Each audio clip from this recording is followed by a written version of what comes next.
Hey YouTube, welcome back to my channel.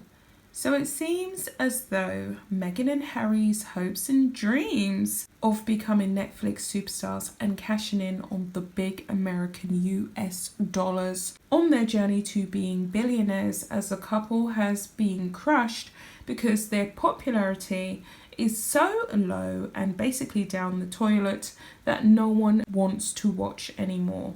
And this is not really a surprise. I found this article by The Express, which I'm going to run through, and I'm going to give my thoughts and feelings as I go along. Meghan Markle and Prince Harry's Netflix streams were crushed after a US columnist claimed no one wants to watch. And what she basically said was that no one wants to watch their narrative of being these do-gooders who travel the world and basically get paid for doing nothing and get paid for people's problems while they pocket it via their Archwell Foundation, because we know that they're in it just for the cash. They're very disingenuous and it's all about them. So this article continues on to say Harry is currently self-isolating after arriving in the UK from the United States. And yes, Harry is here alive and well. Allegedly, he met up with some pals that he cut off during the time that he was dating Meghan. So one by one, his social network reduced and they all dropped like flies because he pledged allegiance to the Ice Snow Queen, who wouldn't have it any other way because she also has severed ties with all of her family except for Doria. And we know that Doria is essentially just around for good PR, but apparently that has come to an end as well, and Doria is no longer residing in the fancy Montecito, California mansion because her and Meghan had a spat recently due to Doria questioning Meghan as to why she did not get included in Lily's name.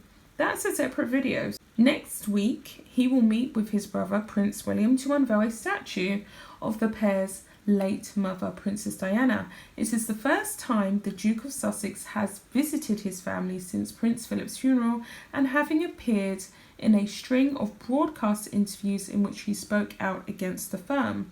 The Queen was seen driving on Friday evening in Windsor just hours after Harry's arrival.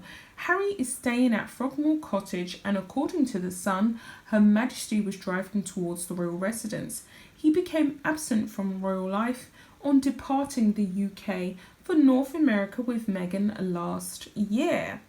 And yeah, I would say, it was last year, wasn't it? In January that Harry, fled to Canada, and then they bounced amid the pandemic. They got their hands on a private plane and moved to Tyler Perry's house in California, and now they are resettled in Montecito. So it continues on to say ties were further severed when the pair announced they would no longer be returning as working royals earlier this year.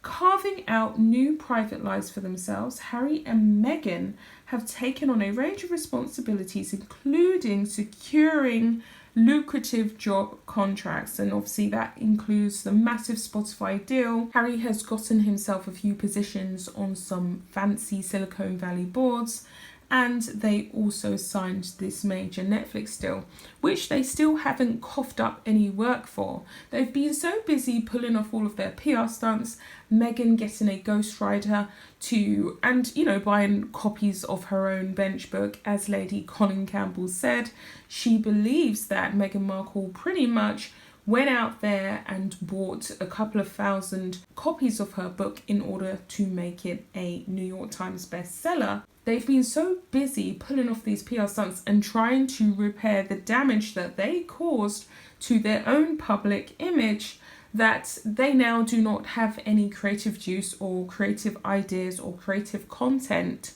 that they can think of.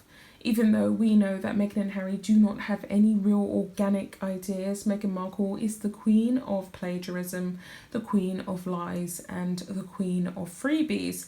And she doesn't have any real organic concepts. She needs to build a whole team around her in order to come up with profitable ideas, which is exactly where a large proportion of their revenue, if they can get this Netflix contract going, will go to. It will go to the people who will be coming up with the content. But they haven't been able to do that because they've spent so much time running this crappy PR show. The pair have yet to create anything but announced in April that they started work on a series about the Invictus Games as competitors prepare for the 2020 event. While many have welcomed the possibilities of their creations, and we know that obviously they're being nice saying that, because who are these many people apart from the Sussex squad who are completely crazy, but they do not put their money where their mouth is, and I do not believe that the Sussex squad genuinely are interested in Meghan and Harry. I think they like the idea of Meghan and Harry, but I do not think they're investing time to listen to the vitriol and the rubbish that this couple is coming up with and ramming down our throats. On hearing the Netflix announcement, Maureen Callahan, a US columnist, brutally snubbed the pair's ambitions and claimed that no one wants to watch anything they produce. Writing about Harry's wealth and the pair's newfound private ventures in the New York Post, she said, Meghan showed up on America's Got Talent for no discernible reason, and Harry and Meghan just announced that $100 million deal with Netflix. Making inspirational family programming, they said in a statement, it is important to us. They droned on about the power of the human spirit, of courage, resilience, and the need for connection through our work with diverse communities and their environments to shining a light on people and causes around the world. Our focus will be on creating content that informs but also gives hope. In other words, stuff no one wants to watch. Let's get real. The most buzzed about doc on Netflix right now is about a South African man who falls in love with an octopus. Heart of Invictus will follow the journeys of individuals who are competing at the games, which take place next year at The Hague. And I do not want to insult those who will be producing the content, i.e. those who will be participating and sharing their personal story, because I know the Invictus Games is about mental health and it's also about promoting those who are disabled. So I think that they have a valid message, but I think that with everything that's attached to Meghan and Harry, with their tasteless moaning about their income, we recently found out, as clarified by Clarence House Reports, the official royal reports and accounts, Meghan and Harry received at least 2.5 million last year, early that summer. And for most people, getting that amount of money during any point in the year would be a significant amount of financial help.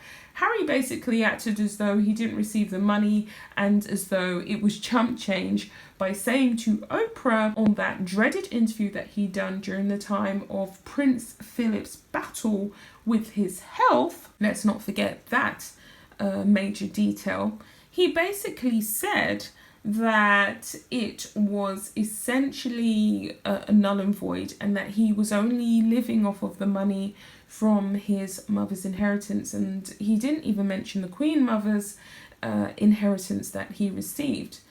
How precocious, how entitled, how bratty did he sound when he said that? It was absolutely awful. Harry founded Invictus in 2014 after being inspired by the Warrior Games, blah, blah, blah, blah, blah. So this is basically going on to break down the founding of it.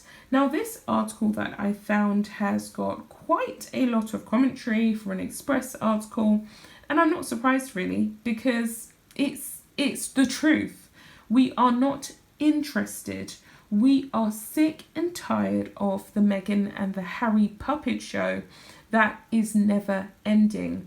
And I really hope that the CEO of Netflix gets some logic and sees the light and realizes that he's not going to make any money whatsoever out of Meghan and Harry because no one is going to watch. So someone said, what exactly are they selling? They drone on about platitudes and intangibles, just like the Obamas. Who is Harry and Meghan's audience? They've alienated the older traditional royal supporters, and they are too old for the young US audience who have never heard of them. Maybe they should spend their money on better advisors. They both dress like they are middle-aged civil service employees on lunch. So with all that being said, guys, I'll be back with another video. Bye, guys.